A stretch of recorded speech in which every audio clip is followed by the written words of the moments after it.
పప్పు తీసుకెళ్లి గ్రైండర్ లో వేయి. ఏంటి నీ మొగుడి చెప్పినట్టు చెబుతున్నావు? అంత ఎదవలా కనపడుతున్నానా? నువ్వేదన్నా చెప్పదలుచుకుంటే ఆ లేబర్ గాడికి చెప్పు.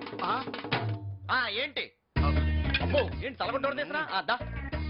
అల్లుడు, నీకు ఇదేమన్నా న్యాయంగా ఉందా? లేదు. స్నానానికి వెళ్ళి వీపు రుద్దుకోవడం, బతికి వేసి గోడకి రుద్దుకునే టైప్ నేను. అవును. అలాంటిది తెల్లారులేస్తే ఇంట్లో కూరగాయలు తేవటం నేనే, మొక్కలకు నీళ్లు పోయటం నేనే, కాళ్ళు కావటం నేనే, పూజలు తొట్టడం నేనే, ముసలోడు కాళ్ళు వేసటం నేనే. నువ్వు మట్టికి డ్రైవర్ పోస్ట్ అడ్డం పెట్టుకుని ఏసీ కారు వేసి తిరుగుతున్నావు, డ్రైవింగ్ రాకపోయినా. అయితే ఏంటి?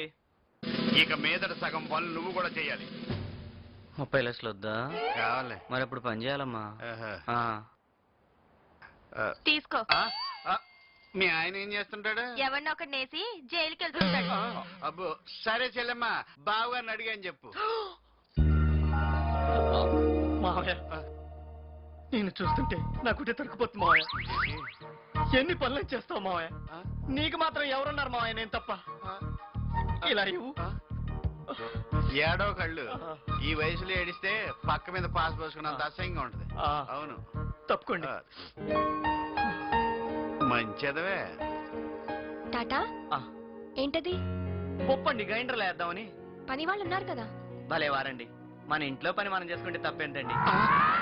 అమ్మ దొంగలుడు.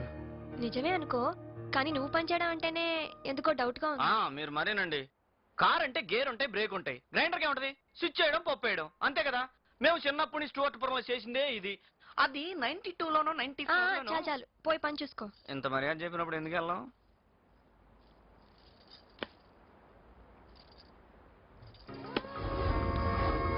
అయ్యో, అమ్మగారు అమ్మగారు అమ్మగారు అమ్మగారు. ఏమేం సుబ్బులు? పప్పు తీసుకెళ్లి గ్రైండర్ లో ఏమంటే వాషింగ్ మిషన్ వేసాడు మా డ్రైవరు.